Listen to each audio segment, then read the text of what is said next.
अस्सलाम वालेकुम गाइस। तो आज की इस वीडियो का टॉपिक है how to become a registered pharmacist in Norway.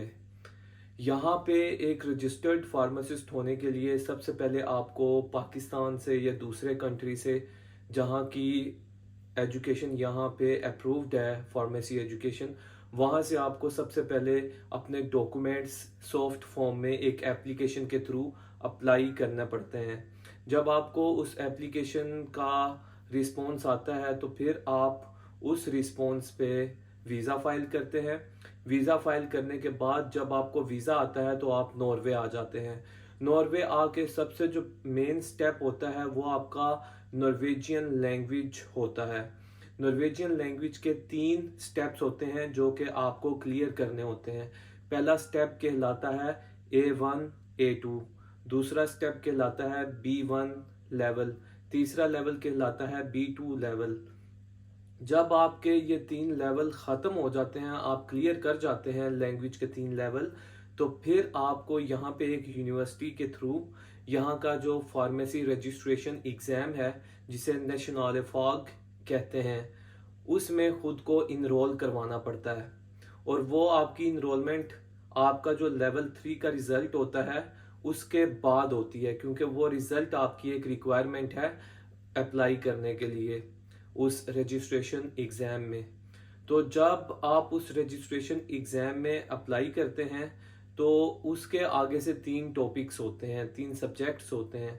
एक को कहते हैं नेशनल फॉग, दूसरे को कहते हैं लैगेमिडल होनतेरिंग, और तीसरा जो होता है वो लैगेमिडल राइनिंग होता है। जो होनतेरिंग और राइनिंग है वो मिला के एक सब्जेक्ट इन्होंने बनाया हुआ है। आपको नेशनल फॉग में यहाँ के लॉज, नॉर्वेजियन लॉज ड्रग्स के अकॉर्डिंग जो होते हैं वो पढ़ने को मिलते हैं, और उससे आपको पता चलता है कि नॉर्वे में जो मेडिसिन का सिस्टम है वो किन लॉज के अकॉर्डिंगली चलता है। और जो दूसरे सब्जेक्ट्स हैं उनमें आपको जो स्टैट्स होता है वो आपने करनी होती है, प्लस थोड़ा सा पोर्शन जो है वो फार्मास्यूटिक्स का होता है। फार्माकोलॉजी का यहाँ पे वो कोई रजिस्ट्रेशन एग्जाम में कोई उसका लिंक नहीं होता। तो मेन चीज़ें ये 3 होती हैं। जब आप ये दोनों टेस्ट क्लियर करते हैं तो फिर आप यहाँ पे नॉर्वे में ऑथराइज्ड फार्मासिस्ट के तौर पे जाने जाते हैं। और ये जो ऑथराइज्ड फार्मासिस्ट मैंने आपको बताया ये बैचलर, जैसे कि बैचलर डिग्री होती है उसके लिए है।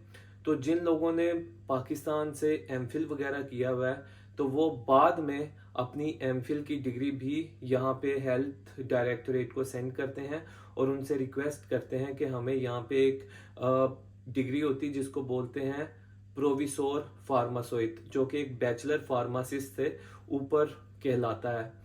और वो अप्लाई करते हैं। जिन लोगों के पास तो फार्मास्यूटिक्स में होती है वो उनको बहुत आसानी से ये लोग प्रोविसोर फार्मासोइट का लाइसेंस दे देते हैं। लेकिन जिनके पास फार्माकोग्नोजी, फार्माकोलॉजी, केमिस्ट्री है, उसमें एमफिल होता है, उन लोगों को भी किसी की लक अच्छी हो तो मिल जाता है, नहीं तो किसी के कुछ पॉइंट्स कम करके उनको बताए जाते हैं कि आपका जो है आप 15 पॉइंट्स आपके कम है स्टडी पॉइंट्स, पहले आपको वो पूरे करने हैं तो फिर आपको प्रोविसोर का लाइसेंस मिलेगा। प्रोविसोर होने का फ़ायदा इधर क्या है कि जैसे मैंने आपको अपनी पुरानी वीडियो में बताया था कि यहाँ पे जो आपका मैनेजर होता है वो कोई 10वीं पास नहीं होता फार्मेसी वाला, ना ही वो कोई 12वीं फेल होता है जिसका एक्सपीरियंस ज़्यादा हो तो उसे मैनेजर बना दिया जाता है। नहीं, यहाँ पे एजुकेशन बेस्ड आपका मैनेजर होता है। 30-30 साल के लड़के जो होते हैं वो यहाँ पे फार्मेसी के मैनेजर बने होते हैं, फार्मेसीज को रन करते हैं। और सिर्फ जो प्रोविसोर फार्मासोइट होता है उसको मैनेजर की पोजीशन हासिल होती है, परमानेंटली आप कह लें। लेकिन उसको भी यहाँ पे पहले 2 साल का नॉर्वेजियन फार्मेसी पे एक्सपीरियंस चाहिए होता है, उसके बाद वो एलिजिबल होता है मैनेजर बनने का। और उसके अलावा जब आपको पता है कि नॉर्वे में कितनी ज़्यादा शॉर्टेज है फार्मासिस्ट की, तो इनको जहाँ पे रेसेप्टार यानी कि बैचलर्स फार्मासिस्ट चाहिए वहाँ पे इनको मैनेजर्स भी चाहिए, क्योंकि मैनेजर्स भी फार्मासिस्ट ही होंगे। तो कुछ जगह फार्मेसीज ऐसी होती हैं जहाँ पे इनको मास्टर्स किए हुए फार्मासिस्ट नहीं मिलते, तो वहाँ पे ये काम चलाते हैं बैचलर फार्मासिस्ट से। लेकिन जो बैचलर फार्मासिस्ट को वो पोजीशन दी जाती है मैनेजर की, वो परमानेंट नहीं होती, वो उनको साल 2 साल की टेम्परेरी पोजीशन पे रखा जाता है। तो मे भी उसके बाद कॉन्ट्रैक्ट आपका रिन्यू हो जाता है, लेकिन परमानेंट नहीं होता। लेकिन जो प्रोविसोर फार्मासिस्ट होते हैं, अगर वो फॉर एग्जांपल आज मैनेजर हैं, तो वो अगर चाहें तो अपनी सारी उम्र मैनेजर की पोजीशन पे रह के गुजार सकते हैं सेम फार्मेसी पे। तो ये है एक प्रोसीजर कि आप नॉर्वे में आके एक रजिस्टर्ड फार्मासिस्ट कैसे बनते हैं। उम्मीद करता हूँ आपको वीडियो अच्छी लगी होगी।